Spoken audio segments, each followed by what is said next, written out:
We are back with more Hayes Highlights. Again, I'm Sarah Wasinger with the Chamber, and it is such a big topic that we have Ron Wilson, our USD 49 Superintendent, joining us for another segment. You bet. Ron, obviously, we had a lot of information that we covered. There's so much more that we haven't talked about specifically. Obviously, these great improvements for our community don't happen without some investment.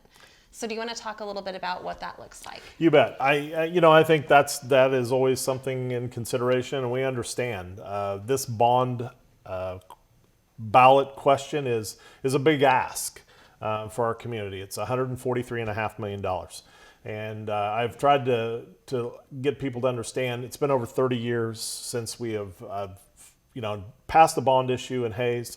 It's 45 years since we've passed a major bond, and that being the current high school. 143 million is a lot of, you pay now or pay later, and because we have delayed this over 30 years, 45 years even looking at. It's a big ask, and so there is an impact to our community, and we've really worked hard to try to really look at all angles in terms of how we could, reduce the burden to our taxpayers. And we've really been creative, I think, in terms of how we have went about that, and we understand we need support for this bond to get it to pass. So you and I have talked a lot about some big issues that impact, Ellis County, specifically Hayes, childcare, our K-12 school infrastructures, obviously USD 49 is a part of that, and then to housing. Those things kind of work together to pull in our workforce. We know that these school improvements are probably going to help us address a lot of those issues. But it's going to take, again, those dollars to be invested. So as people are thinking about this and learning about the bond issue, we would like to encourage them, I would think, to keep those things in mind too. Yeah, I think we're going to ask people to look at this as an investment.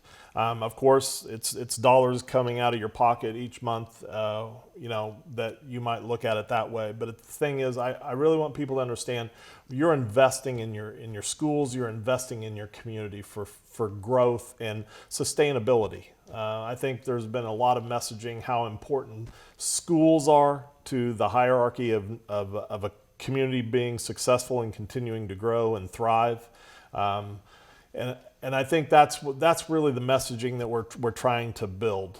I think if we can continue to look at this as an investment, I think the possibilities are endless on what we can do together. I've been so appreciative of our everyone working together and understanding the purpose and the mission behind this. It is about helping our schools, improve our facilities, but it is about a community working together and coming together to really achieve a bright future. So there's a couple of ways that this bond issue could be paid for. You do have a tax calculator on the district website, right? Yeah. Do you want to talk a little bit about how people can utilize that tool? Yeah, of course, there's going to be a tax impact, so you can go to our USD 489 website, look at the bond information. You'll be able to look at tax calculations. You can look at it from a residential standpoint as a property owner, a commercial business owner for property, or even from the agricultural side. You'll be able to look at all one of the three for how it fits your needs and what your calculations you might see the impact. So we would be remiss to not talk about how other school districts receive funding from the state of Kansas and how we invest our dollars as taxpayers in Hayes. Talk a little bit about that and how we're a little different than other communities. Yeah, most school districts in the state of Kansas receive state aid. If they pass a bond, state aid is distributed to those communities to help assist in building new facilities. Hayes USD 49, we're not one of those districts. We're one of the few in the state. The reason behind that is we're considered a property wealthy community, which is there's some bright sides to that. And from a school standpoint, it's not always the best thing in terms of when you want to pass a bond. So state aid is, and I try to explain this to people, as a taxpayer in Hayes, you are helping pay for new facilities in every community that passes a bond in the state of Kansas. When you send your tax dollars to the state of Kansas, they redistribute those to those communities. Any community that's built new facilities in the last 50, 60 years, you as a taxpayer have helped pay for those. In Hayes, we don't get any assistance in state aid. Thus, why we've went to the city commission. The city commissioner unanimously passed a sales tax question to be put on the ballot, which we are so appreciative from the school district side. Once again, a community working together to see how this can benefit everyone.